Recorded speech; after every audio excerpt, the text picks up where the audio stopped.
যে সমস্ত সেনাবাহিনীর ভাইরা ম্যাজিস্ট্রেসি পাওয়ার নিয়ে মাঠে রয়েছেন তাদেরকে বলছে, কোনো ধরনের বিশৃঙ্খলা বাংলাদেশে আপনারা করতে দিলে এটার পরিণাম ভালো হবে না। আমরা সুস্পষ্ট ঘোষণা করছি, বাংলাদেশের মানুষ রক্ত দিয়েছে নতুন করে কোনো চাঁদাবাজকে চাঁদা দিতে নয়।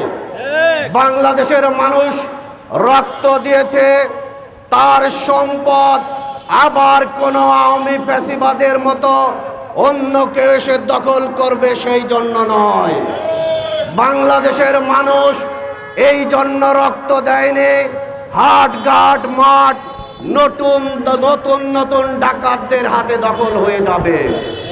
আমরা যারা প্রশাসনের ভাই বোনেরা আছেন আপনাদেরকে সুস্পষ্ট আহ্বান জানাচ্ছি, আজকের এই এবি যুব পার্টির প্রোগ্রাম থেকে আমরা বলতে চাই, আপনারা প্রতিটি অপরাধীর বিরুদ্ধে সুস্পষ্ট ব্যবস্থা গ্রহণ করুন। সে যে দলেরই হোক, এটা আপনার দেখার বিষয় নয়। যারা এই অপরাধ সংগঠিত করবে তাদেরকে গ্রেপ্তার করে বিচারের আওতায় আনতে হবে। সে কোন পক্ষের এগুলো দেখার বিষয় প্রশাসনের নয়।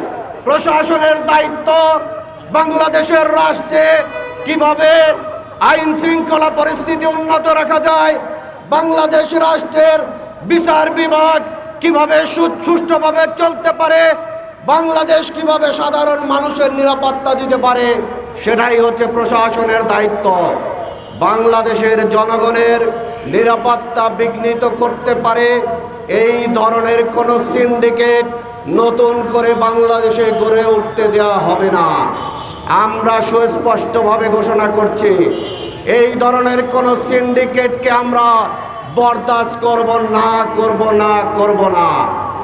আমাদের আন্দোলনকার বৈষম্য বিরোধী আন্দোলনকারী ছাত্র ভাই বোনেরা অনেকেই বলেছেন বিপ্লবীদের ফাঁসির দড়ি এগিয়ে আসছে, আবার অনেকেই এইটা নিয়ে ব্যবসা শুরু করেছেন। ইতিমধ্যে আমরা দেখেছি বিরোধী দলের অনেক আইনজীবীকে ফ্যাসিবাদের দোসর আকারে হাজির হতে। ইতিমধ্যেই আমরা দেখেছি ক্রাইমস ট্রাইব্যুনালে বিভিন্ন আইনজীবী আওয়ামী ফ্যাসিবাদদের মুক্ত করার জন্য মামলা দিচ্ছেন। আমরা তাদেরকেও সুস্পষ্টভাবে বলে দিচ্ছি, জনগণের বিরুদ্ধে অবস্থান নেবেন না।